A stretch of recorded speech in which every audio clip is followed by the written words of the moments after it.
Hola amigos, mi nombre es Nelson Murillo, soy médico internista, cardiólogo, especialista en insuficiencia cardíaca y diplomado en lípidos. Hoy vamos a tocar un tema muy importante acerca del riesgo cardiovascular y algunos aspectos claves para su valoración. En principio, ¿qué es el riesgo cardiovascular? El riesgo cardiovascular es una valoración que hacemos nosotros como médicos para definir cuál es el riesgo de mortalidad de un paciente respecto a sus factores de riesgo cardiovascular, que son modificables y no modificables, y su riesgo de tener patología cardiovascular en un tiempo estimado de tiempo, que usualmente para todas las guías y para todas las escalas de riesgo es usualmente 10 años. ¿Qué factores de riesgo conocemos nosotros usualmente? Entonces sabemos que está el riesgo cardiovascular asociado a factores modificables y no modificables. Modificables: hipertensión, diabetes, obesidad, dislipidemia y tabaquismo, y no modificables: edad, sexo y genética. Esto a la vez, o más otros factores que llamamos emergentes, que vamos a ver más adelante. Entonces, ¿cómo evaluamos el riesgo y cuáles son los beneficios de evaluar el riesgo en los pacientes y si la clínica es suficiente aquí? Entonces, desde el punto de vista de cómo evaluamos el riesgo en un paciente, lo hacemos bajo varios elementos. Uno es definiendo clínicamente a quién tenemos en el consultorio, qué paciente tenemos en el consultorio, si es hipertenso, si es diabético. Si ya tuvo un evento cardiovascular, ese paciente ya lo marcamos en un punto de riesgo, o si el paciente solamente va a una cita de prevención primaria para valoración del riesgo. Entonces, ¿qué debemos hacer? La evaluación clínica del paciente es muy importante. Sus factores de riesgo cardiovascular, factores de riesgo familiar, es decir, una historia clínica completa bien hecha, primero. Segundo, establecer las escalas de riesgo cardiovascular en las personas es muy importante para poder predecir, de acuerdo a los factores, cuál es el riesgo estimado de mortalidad en un espacio de tiempo de acuerdo a la escala de riesgo que utilicemos. Esto nos va a marcar un score de riesgo cardiovascular en el paciente. Como punto importante, entonces tenemos que evaluar cuál es el mejor score de riesgo para nuestros pacientes. Entonces vamos a ver cuál es el score de riesgo adecuado para mi paciente. Entonces, cuando yo tengo un paciente y lo estamos evaluando en el contexto de nuestro factor de riesgo, tenemos que decidir primero qué es. Si tenemos que hacer prevención primaria o secundaria, si el paciente es para prevención primaria, yo establezco un score de riesgo, y si es para prevención secundaria, simplemente de acuerdo a los factores previamente establecidos, si es hipertenso, si es diabético, y si ya tuvo un evento cardiovascular, ese paciente ya es para prevención secundaria, es decir, ese paciente ya no le hacemos escalas de riesgo, ese paciente ya tiene riesgo cardiovascular alto o muy alto de acuerdo a la variable. Entonces, ¿qué vamos a utilizar como factores de riesgo y score de riesgo? Entonces, ¿cómo lo vamos a medir? El score de riesgo podemos utilizar varios elementos. Hay varias guías de manejo, tanto la guía americana como la guía europea de riesgo cardiovascular, que establecen que yo voy a utilizar un score adecuado para mi paciente de acuerdo a al país donde vive mi paciente. Es decir, por ejemplo, si yo utilizo el Z-Score europeo, o el ASCD Risk Score americano, o el Framingham Risk Score, o el PROCAN, o la escala de riesgo de la OMS, debo establecer dónde vive mi paciente para poder definir qué escala aplicar.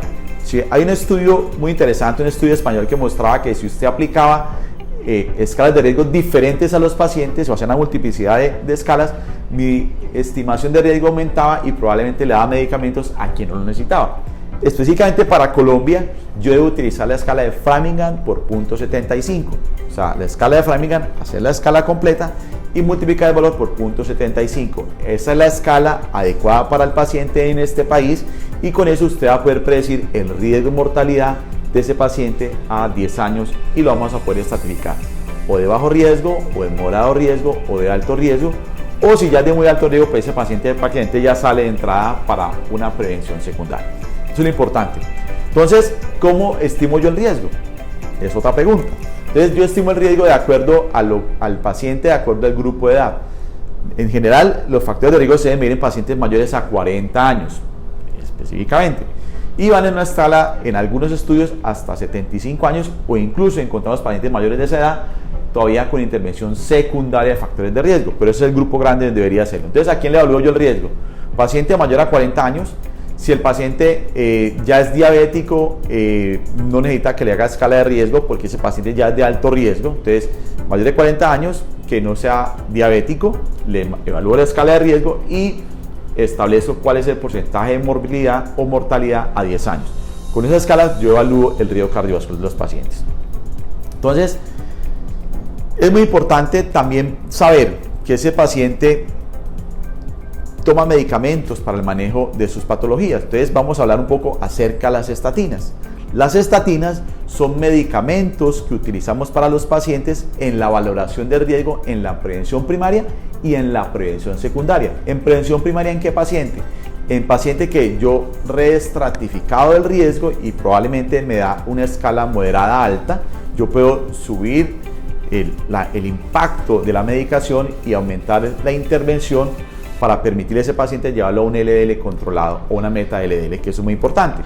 Segundo, si el paciente es de riesgo cardiovascular muy alto o riesgo extremo, yo voy a darle estatinas como piedra angular del manejo para llevar al paciente a meta de colesterol LDL. Recuerde muy bien cuál es su meta de acuerdo a la escala de riesgo, si es baja, moderada, alta o muy alta. Baja por lo menos por debajo de 115, alta, moderada, perdón, por debajo de 100, alta por debajo de 70 y muy alta por debajo de 55, idealmente hasta 25 miligramos por decilitro en algunos estudios o 45 en algunos otros estudios. Entonces es muy importante saber cuál es la escala de riesgo del paciente y medir ese impacto de acuerdo a las estatinas, que son la piedra angular del manejo. Y en ese paciente yo establezco de acuerdo al algoritmo, listo, iniciamos estatinas, evaluamos a las 3 a 6 semanas cuál es el impacto en el colesterol LDL del paciente. Si no hubo impacto en el colesterol LDL, adicionar ezetimibe. Si no hay impacto en el colesterol LDL adicionando ezetimibe, recuerden que las estatinas bajan más o menos entre un 45 a un 55% del colesterol LDL. Si yo adiciono ezetimibe entre un 18 y un 23%, y si adiciono inhibidor de PCSK9 en el paciente, bajo hasta un 69%, máximo 83% en algunas series de estudios. O sea que sumando todo, yo puedo llevar al paciente a una disminución sustancial de riesgo, específicamente en la meta de LDL en el paciente. Entonces yo puedo llevar al paciente en la meta hacia un punto muy adecuado de acuerdo a eso. Otro punto importante es si un paciente ha tenido enfermedades adicionales. Por ejemplo, si el paciente ha tenido una preeclampsia o tiene una hipertensión de reciente diagnóstico o tiene enfermedades autoinmunes, estos pacientes hacen parte de un grupo que son factores de riesgo cardiovascular emergentes. O hay otro grupo de pacientes que tienen una cosa que se llama riesgo cardiovascular residual. ¿Qué es eso? Riesgo cardiovascular residual es un paciente que ha tenido, tiene colesterol elevado o tiene un evento cardiovascular que yo ya intervine y tiene aún colesterol LDL elevado, o tiene triglicéridos elevados, o tiene lipoproteína elevada por encima de 130, o tiene ese paciente una proteína C reactiva ultrasensible muy elevada. Esos pacientes tienen riesgo residual, eso es un grupo. O los pacientes que tienen patologías de tipo autoinmune que están asociadas a riesgo residual o a riesgo emergente. Esos pacientes también deberían manejarse de forma agresiva para llevarlos a un colesterol LDL adecuado. Finalmente, ¿qué debo hacer y qué otras cosas debo hacer para evaluar el paciente? Hay otros elementos importantes como es medir otros factores en la reestratificación del paciente. Por ejemplo, yo tengo un paciente con riesgo moderado y quiero valorar si ese paciente es realmente moderado o es riesgo alto adicionalmente. Yo le puedo hacer o un score de calcio o le puedo hacer una imagen vascular con un Doppler carótido o un Doppler periférico o medir un AVI, que es índice tobillo-brazo. De acuerdo a esa valoración, yo puedo predecir si ese paciente que tiene un LDL elevado, si tiene algunos de esos elementos positivos, es decir, tengo una placa carotidia, si tengo una placa coronaria o un score de calcio mayor a 400 unidades de Sagatston, ese paciente va a tener un riesgo mayor y su nivel de intervención tiene que ser más agresivo.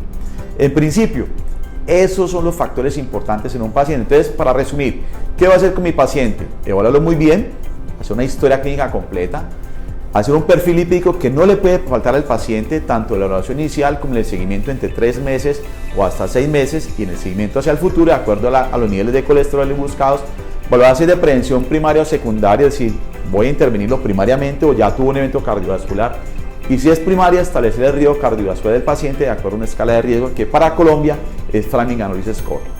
En eso la idea es definir una terapia con estatinas y si necesito reestratificar el paciente, hacer una imagen para poder predecir si ese paciente que es de moderado riesgo puede ser ya de alto riesgo o de muy alto riesgo. Básicamente eso es lo que quería contarles. Muchas gracias por la atención.